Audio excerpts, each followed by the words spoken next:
আজ দুপুরের রান্নাই হচ্ছে ঘোড়ো কচু দিয়ে কাঁকড়ার চচ্চড়ি। এখানে দেখো থালাতে ঘোড়ো কচুটা কেটে ভাজছে। এগুলো তেলো কাঁকড়া ভাজা হয়ে গেছে। মা একটা জায়গাতে তুলে নিচ্ছে, ওতে মাছ ভাজাও করেছিল, সে তাতেই তুলে রেখে দিচ্ছে। দিয়ে দিচ্ছে কড়াতে তেল, তারপর ফোড়নের জন্য কড়াই দিয়ে দিচ্ছে পেঁয়াজ।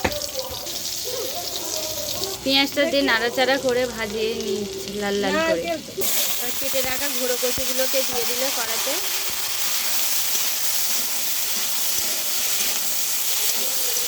দিয়ে দিচ্ছে লবণ। লবণ দিয়ে ভালো করে নাড়িয়ে চাড়িয়ে কষিয়ে নেবে জিনিসটা। তারপর ওতে দিয়ে দিচ্ছে হলুদ গুঁড়ো পরিমাণ মতন,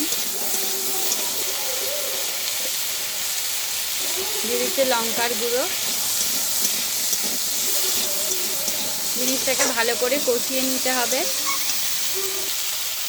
জল ঢেলে দিচ্ছে সিদ্ধ হওয়ার জন্য।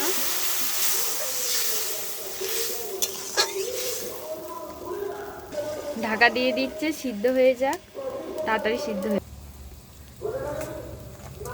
ঘোড়ো কচুগুলো সিদ্ধ হয়ে গেছিলো। এবার কাঁকড়াগুলো ওতে ঢেলে দিচ্ছি।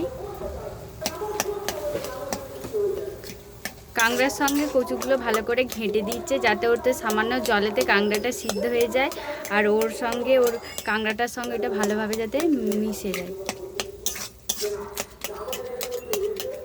কচুর সঙ্গে কাঁকড়াটা পুরো ভালোভাবে মিশে গেছে। এবার রান্নাটা আমার রেডি হয়ে গেছে। এবার মা ওইটা থালায় তুলে নিচ্ছে। দেখো রান্নাটা কমপ্লিট হয়ে গেছে, নিয়ে চলে এসেছি। কচুর এই রেসিপিটা ভালো লাগলে চ্যানেলটা সাবস্ক্রাইব করো, লাইক কমেন্ট শেয়ার করো। টাটা। তোমরা এইভাবে বাড়িতে কাঁকড়া দিয়ে কচুর রান্না করে খেয়ে আমাকে জানাবে।